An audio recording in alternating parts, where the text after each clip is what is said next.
veg. Not only does it taste better, but it's a fantastic way to get kids involved and passionate about all things green and gorgeous. Where space is tight and you've not got room for a dedicated vegetable patch, you may live in a flat, for example, you can of course grow your own in containers. There are lots of different vegetables, herbs and fruit you can use. Top of the crops has got to be tomatoes, and there are a few different types that are available to you. The most common are the tall vine or corm types, which grow up to a height of about 6 to 7 feet and need a tall straight stem. They need regular staking, and you need to pinch out the side shoots so they can achieve that height. They're quite labour intensive, to be fair. For containers, they're useless, so you must go for bush tomatoes, tumbling bush tomatoes to be precise. If you look on the label or the seed packet, it'll say so. It'll say tumbling, trailing, suitable for baskets. They're the ones that you want. If you don't want to, or you've not got the room to sow your own from seed, you can of course buy transplants or seedlings like this, which you can use instead. Okay, planting a basket. It's so easy.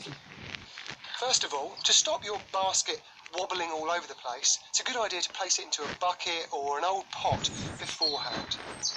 There are all sorts of different liners that you can use, from traditional moss to plastic, which isn't my favourite because it doesn't all look as good as it perhaps should.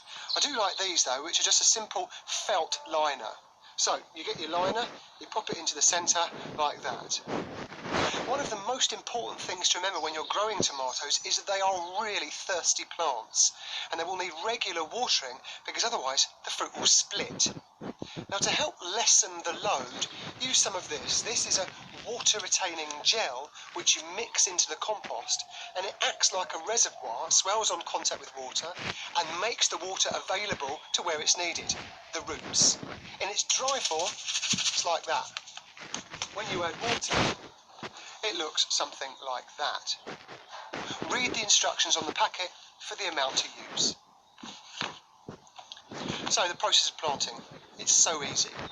To start with, a couple of inches of soil in the base. Now I'm going to create a tomato ball here, so I want to make sure that I get some tomato plants in through the sides. Now this liner comes with pre-cut holes, and all you need to do is to feed your plants soil end first through the holes. Now you may find you need to remove a little bit of soil so that they go in, or slightly extend the hole. I'll do a bit of both.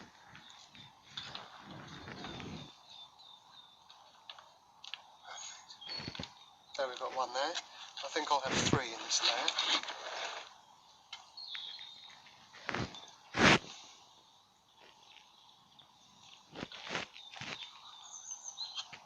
Right, now we just fill up to the top with compost and plant some more on the top.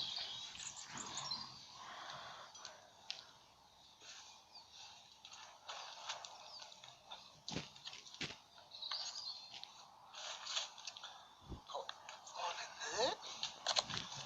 Another one in there. We'll pop another one in there. Now, you could decide to add some other bits and pieces in here, things like trailing nasturtium, for example, because you can of course use the flowers to decorate soups and salads. You might decide to pop a few herbs in the top. It really is up to you.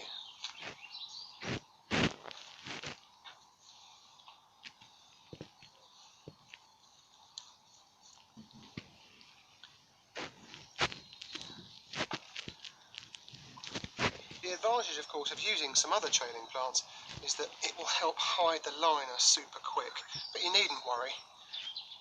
It still looks good just the same. Okay, now we'll pop the bucket with the basket on the floor and give it a water.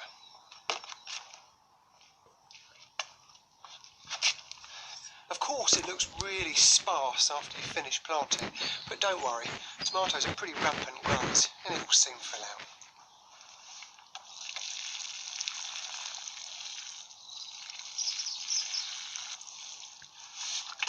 And there we go. Do remember that tomatoes are tender plants. They're half-hardy, they don't like frost. So you can't put this up outside, sometimes as late as the first week of June in northern parts. And tomatoes are greedy, so water every couple of weeks with a tomato fertiliser for the best crops. Tumbling bush tomatoes are perfect for hanging baskets, but you could use all sorts of other containers, including window boxes.